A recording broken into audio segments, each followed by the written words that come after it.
Do you ever feel trapped in your own thoughts, overthinking every decision until you cannot move forward? Your mind races with what ifs. What if I fail? What if I am not good enough? What if everyone laughs at me? It's like a storm in your head, stopping you from living, from trying, from even smiling. I know that feeling.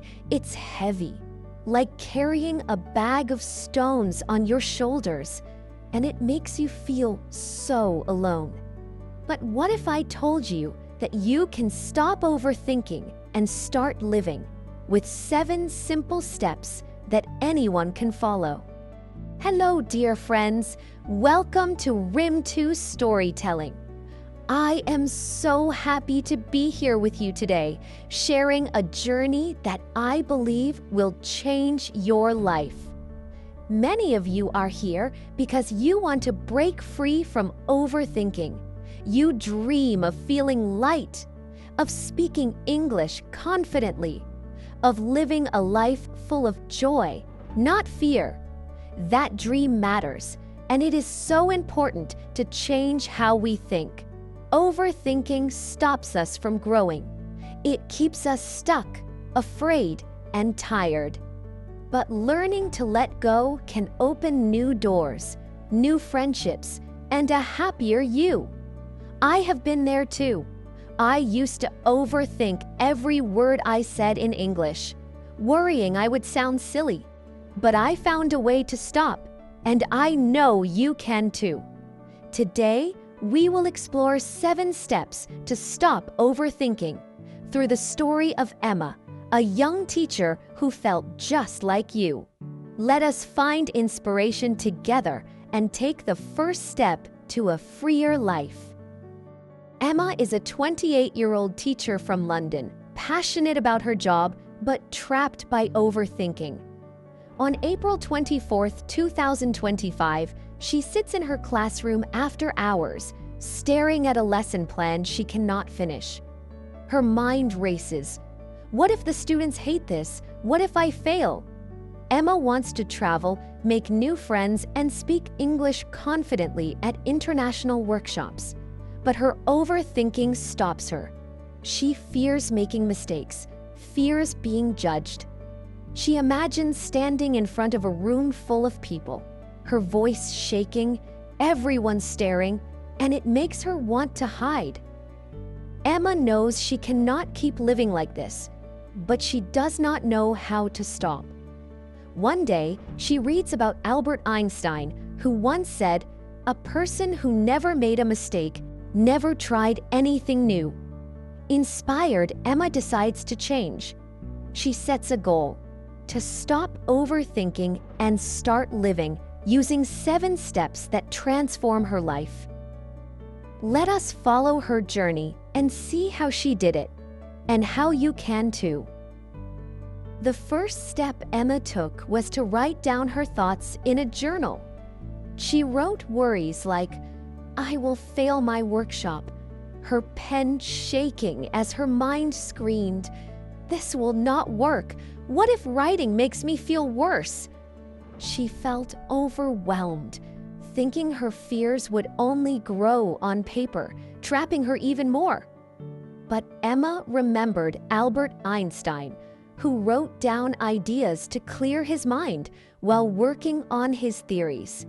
Despite facing doubts, Einstein's habit helped him focus on solutions, not fears, leading to world-changing discoveries. Inspired, Emma kept writing. Each word felt like a weight lifting off her chest. After a week, she read her journal and saw her fears were not as big as they seemed. Writing helped her see the truth. Her thoughts were just thoughts, not reality. This step made Emma feel lighter, and it can help you too. If your mind feels heavy, grab a notebook, write what scares you, and watch how it calms your heart. The second step Emma used was to set a time limit for decisions. She gave herself 5 minutes to decide on small things, like her lesson plan. Before, she spent hours worrying, thinking, what if I choose the wrong activity? What if the students laugh? One day, while preparing a science lesson, Emma froze. She could not pick between two experiments, her mind spinning with doubts. But she set a timer on her phone for 5 minutes, forcing herself to choose. When the timer beeped, she picked the volcano experiment, her heart racing, but she stuck with it. The next day, her students loved the lesson, clapping as the volcano erupted with foam.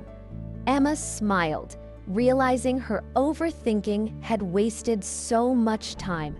Setting a time limit stopped her endless thoughts, giving her freedom to act. You can try this too. Next time you cannot decide, set a timer for 5 minutes, make a choice, and move forward. It feels scary at first, but it works. The third step Emma took was to talk to a friend. She shared her fears with her colleague Sarah, saying, "I am scared I will fail my workshop." At first, Emma hesitated. Her mind told her, "Sarah will think I am weak." But when she spoke, Sarah listened, then said, "I feel that way too sometimes. You are not alone." Talking made Emma realize her fears were normal, and sharing them lightened her heart. Sarah even gave her a tip. Just imagine the audience smiling. Emma felt braver after their chat. You can do this too. Find someone you trust, maybe a friend or family member, and share what worries you.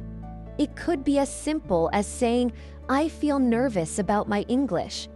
I used to keep my fears inside, but when I told my sister, she hugged me and said, 'You are enough.' That moment changed me." Talking helps you see you are not alone, and it can turn your heavy thoughts into something lighter. Try it today and feel the difference. The fourth step Emma tried was to focus on the present moment. Her mind often raced to the future, thinking, "What if I mess up my workshop? What if no one listens?" These thoughts made her feel stuck, unable to even start preparing. She felt like she was drowning in what-ifs, her heart pounding with every imagined failure. But Emma learned about mindfulness. She decided to focus on her breathing during breaks. She sat at her desk, closed her eyes, and took slow breaths, counting to 5 each time. At first, her mind wandered, but she kept trying, saying to herself, "I am here right now." After a few days, she noticed a change. She could hear the birds outside her window, feel the warmth of her tea, and her worries faded for a moment. Focusing on the present stopped her overthinking, giving her peace. You can try this too. When your mind races, pause, breathe, and notice what is around you. It will help you feel calm and grounded. The fifth step Emma used was to take small actions. She started by speaking one English sentence at a workshop. "Hello, welcome to my class." Before, she overthought every word, worrying, "What if I sound silly?" One day, at a small school event, Emma had to introduce herself to 10 parents. Her mind raced. She wanted to run away, thinking, "They will laugh at my accent." But she took a deep breath and said her sentence. To her surprise, the parents smiled, one even replying, "Nice to meet you." Emma felt a spark of joy, her fear shrinking with that small action.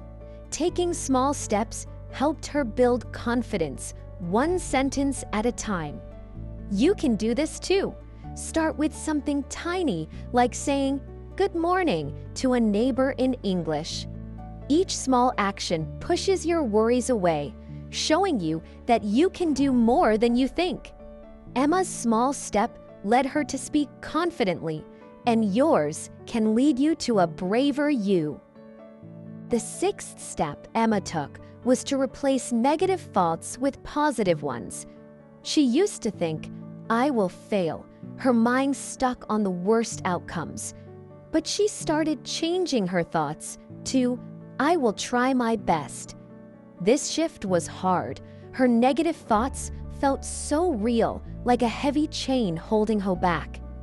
But each time a bad thought came, she wrote it down, crossed it out, and wrote a positive one next to it. After a week, she felt lighter, her mind clearer. Replacing negative thoughts made Emma braver. She even volunteered to lead a workshop, something she never thought she could do. You can try this too. When you think, "I cannot do this," change it to, "I will give it a try." Write it down if it helps, or say it out loud. I used to think, "I am not good enough," but I started saying, "I am learning," and it changed everything.